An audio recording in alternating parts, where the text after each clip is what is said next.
Shopping complex में pager blast हुआ। Blast से कई लोग घायल हो गए हैं। तो देखिए अलग अलग वीडियो सामने आ रहे हैं। अब एक सीसीटीवी वीडियो आपको हम दिखाएंगे। ये शॉपिंग कॉम्प्लेक्स का वीडियो बताया जाता है जहां पर पेजर ब्लास्ट हुआ है।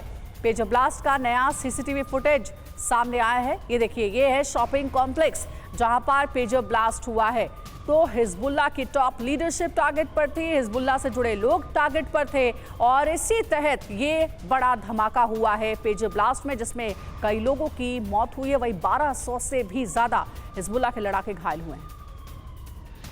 और देखिए, एक रिपोर्ट में यह भी बताया गया कि पिछले कुछ दिनों में हिजबुल्लाह के लड़ाकों को पेजर की एक नई खेप मिली थी। कहा यह जा रहा है कि पेजर बॉम्ब का खूनी खेल पहले से जिसकी प्लानिंग चल रही थी, कहां से आया? सबसे पहले जॉर्डन से खरीदे गए। क्यों खरीदा गया? दरअसल हिजबुल्लाह लड़ाकों के लिए इसे खरीदा गया था, उनके इस्तेमाल के लिए। कैसे ब्लास्ट हुआ? पेजेस को हैक करके उसमें धमाका हुआ है। ऑर्गेनाइज सिस्टम से टाइमिंग सेट करके ये ब्लास्ट हुआ। कहां कहां ब्लास्ट हुआ है? तो लेबनान और सीरिया में ये ब्लास्ट किया गया है और हिजबुल्लाह के गढ़ में कहा जा रहा है कि ये हमला किया गया है। और यूएस राठौर सर भी हमारे साथ जुड़े हुए। राठौर सर, महीनों से इसकी प्लानिंग चल रही थी, टेक्नोलॉजी का इस्तेमाल करके पेजेस में ब्लास्ट कराया गया, टाइमिंग सेट की गई थी और उसके बाद अलग अलग जगहों पर यह धमाका हुआ है। लेकिन हिजबुल्लाह के इंटरनल सोर्स कहां थे? हिजबुल्लाह को कानों कान खबर नहीं थी कि टेक्नोलॉजी का इस्तेमाल करके इतना बड़ा धमाका उसके खिलाफ हो सकता है।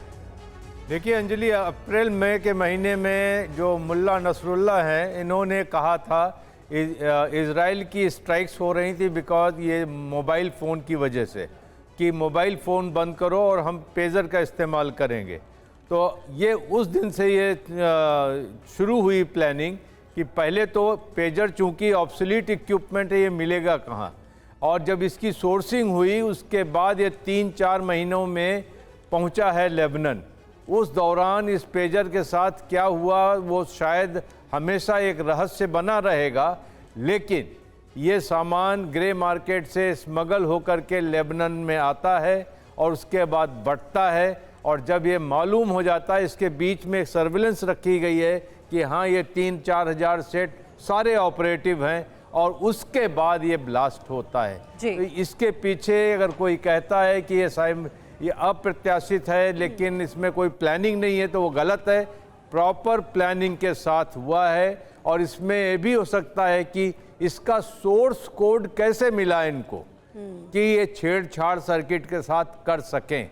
तो ये सारे रहस्य हैं जो बिल्कुल कई सारे सवाल हैं जिसका जिक्र आप भी कर रहे हो और इन सवालों का जो जवाब है वो जांच के बाद ही पता चलेगा। लेकिन हिजबुल्लाह तो इजराइल पर ही इस ब्लास्ट के आरोप लगा रहा है और हिजबुल्लाह ने इजराइल को बदले की धमकी भी दे दी है। हिजबुल्लाह ने कहा है कि इजराइल को इसकी सजा मिलेगी। घटना के लिए पूरी तरह से इजराइल जिम्मेदार है, हिजबुल्लाह ने यह कहा है।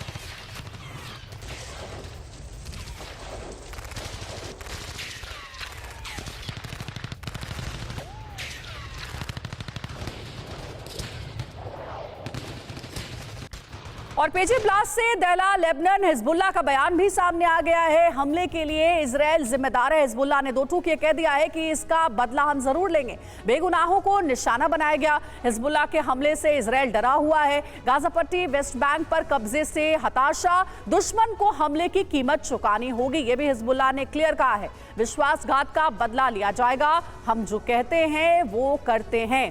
तो देखिए अब हिजबुल्लाह ने ये स्टेटमेंट जारी कर दिया। सुमित, क्या होगा हिजबुल्लाह का जवाब इजराइल को, क्योंकि हिजबुल्लाह अब चुप नहीं बैठने वाला है इस हमले के बाद? देखिए बिल्कुल हिजबुल्लाह चुप नहीं बैठेगा और अगर आप देखें कि हिजबुल्लाह कोई संगठन से ज़्यादा एक बड़ा नेटवर्क है जिसकी रूट जो है पूरी सोसाइटी में फैली हुई है। आप अब उसके ओवरग्राउंड वर्कर्स को, कमांडर्स को देखें, वो महिलाएं भी हैं, वो जवान भी हैं, वो बुजुर्ग भी हैं, वो बच्चे भी हैं, यानी उनके लिए एक पूरा नेटवर्क काम करता है। सोसाइटी में उनकी एक्सेप्टेंस बहुत ज़्यादा है, उनको बहुत प्राइड से देखा जाता है। और अगर आप देखें इसराइल ने पिछले 3-4 महीने में पूरी कोशिश की, उनके कमांड एंड कंट्रोल सेंटर को टारगेट किया, उनके कम्युनिकेशन टावर्स को, उनके कमांडर्स को मार दिया, उसके पूरे इलाके को जिसको एपिसेंटर कहते हैं हिजबुल्लाह का, साउथ लेबनान को, उसको बर्बाद कर दिया। लेकिन फिर भी वो उन अटैक्स को रोक नहीं पाए। तो इजराइल के लिए बहुत बड़ा चैलेंज था खासतौर पे इस नेटवर्क को बर्स्ट करना। इसी वजह से इन 3000 पेजेस को जब मंगाया गया लेबनान में तो इनको जाने दिया गया। 3 महीने तक इजराइल ने वेट किया ताकि ये उनके सभी महत्वपूर्ण लोगों तक पहुंच जाए। और देखिए ये पेजेस ना सिर्फ लेबनान के अंदर बल्कि सीरिया तक पहुंचे, यानी सीरिया में जो नेटवर्क था वो लेबनान और सीरिया के बीच में जो लगातार कम्युनिकेशन कम्युनिकेशन हो रहा था उसको भी उनको कहीं ना कहीं डिस्ट्रॉय करना था। इसी वजह से इन पेजेस का इस्तेमाल किया गया एक पूरे नेटवर्क को बर्स्ट करने के लिए और 4000 से ज्यादा लोगों को टारगेट करने के लिए। तो ये अपने आप में दर्शाता है कि ये सिर्फ अटैक सीधे तौर पर हिजबुल्लाह पर नहीं है, बल्कि उसके नेटवर्क को बर्बाद करने के लिए, जो कम्युनिकेशन, जो एक्सचेंज हो रहा था इंफॉर्मेशन का, उसको कहीं ना कहीं बंद करने के लिए इजराइल ने पूरा ऑपरेशन को अंजाम दिया है। बिल्कुल, और इसी में कई हिजबुल्लाह के लड़ाकों की मौत भी हुई है। पेजर ब्लास्ट के बाद का वीडियो सामने आया है। पेजर ब्लास्ट से मची भीषण तबाही, तो तबाही के कुछ और वीडियोस आपको हम दिखाएंगे। पेजर ब्लास्ट के बाद किस तरीके से अलग अलग जगहों से वीडियो सामने आ रही है। देखिए, कहीं गाड़ी में विस्फोट हुआ है, कहीं बाजार में विस्फोट हुआ है, पेजर में ब्लास्ट किया गया है और उसके बाद देखिए कैसे अफरा तफरी मच गई, सामान जहां तहां बिखरा पड़ा है।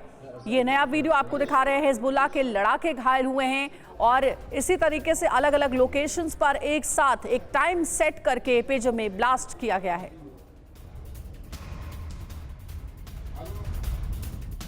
TV9 से बोले हिजबुल्लाह कमांडर, पेजर्स पर हाई वोल्टेज तरंगे भेजी गई। हिजबुल्लाह ने ये कहा है, हिजबुल्लाह के कमांडर ने, हाई वोल्टेज तरंगों से बैटरी में ये ब्लास्ट किया गया है।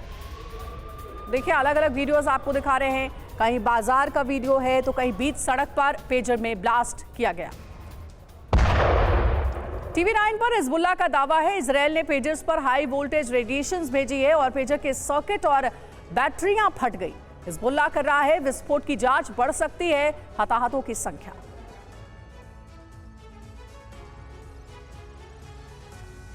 और लेबनान में पेजर ब्लास्ट पर अमेरिका ने भी इस बीच बयान दिया है। अमेरिकी विदेश विभाग के प्रवक्ता मैथ्यू मिलर का बयान, पेजर ब्लास्ट में अमेरिका शामिल नहीं है। मैथ्यू मिलर की ओर से कहा गया है, ऐसी घटनाओं से अमेरिका चिंतित है। ये भी बड़ी जानकारी सामने आ रही है जिसमें यह पता चला है कि अमेरिका को इस हमले के बारे में कोई जानकारी नहीं थी। पेजर अटैक की घटना के बाद संयुक्त राष्ट्र ने चिंता भी जाहिर की है। पेजर अटैक पर यूएन का, यूनाइटेड नेशन का बयान आया है। पेजर से हमला बेहद चिंताजनक है। कई देशों के बीच टकराव की आशंका, मिडिल ईस्ट में युद्ध का खतरा और बढ़ गया है। भड़काऊ बयानबाजी से बचने की भी अपील की गई है। तो इस तरीके की जानकारियां सामने आ रही हैं जिसमें कहा जा रहा है यूएन की ओर से कि ये हमला जो हुआ है वो बेहद चिंताजनक है। पेजर अटैक के बाद कई उड़ानें भी रद्द कर दी गई हैं। स्विस बेल्जियम एयरलाइंस का फैसला, इजराइल आने जाने वाली जो फ्लाइट्स हैं वो फिलहाल कैंसिल हैं। 48 घंटे के लिए निलंबित की गई हैं फ्लाइट्स। इजराइल लेबनान में तनाव बढ़ने की संभावना के चलते ये फैसला लिया गया है। तो कई उड़ानों पर भी इस हमले का असर पड़ा है। इजराइल आने जाने वाली जो फ्लाइट्स है वो फिलहाल कैंसिल है। 48 घंटे के लिए निलंबित की गई है फ्लाइट्स।